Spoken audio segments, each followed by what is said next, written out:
Okay, joining us today is Brad Flugel. He's the Senior Vice President and Chief Strategy and External Affairs Officer at WellPoint Healthcare, the nation's largest health insurer. Thank you so much for joining us today, Mr. Flugel. Thank you for having me. So, a couple of questions. First, why will so many WellPoint members pay more for health coverage under current Senate legislation? Well, we did a careful analysis of the impact of the Senate's proposal on insurance premiums for those who buy their coverage individually or those who buy coverage through small groups. And what our analysis found is that for most of those individuals, they'll wind up paying more, and in some instances substantially more than they would pay in the absence of this reform proposal.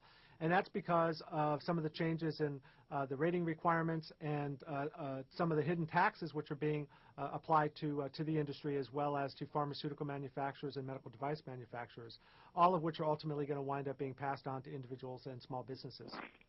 And is there a specific group of people who would be more affected than the other? Who will be most affected by this?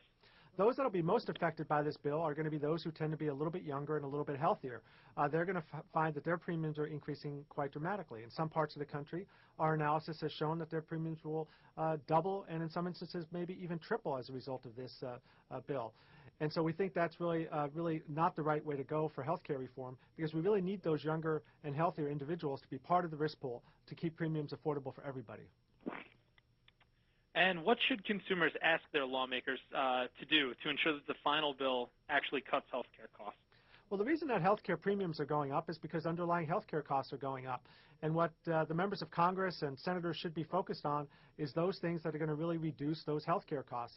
And that's looking at how hospitals bill for services and how they provide those services, what physicians do, the cost of pharmaceuticals, and a whole host of other things that should be addressed much more thoughtfully in this legislation. Okay, and finally, where can we go for more information?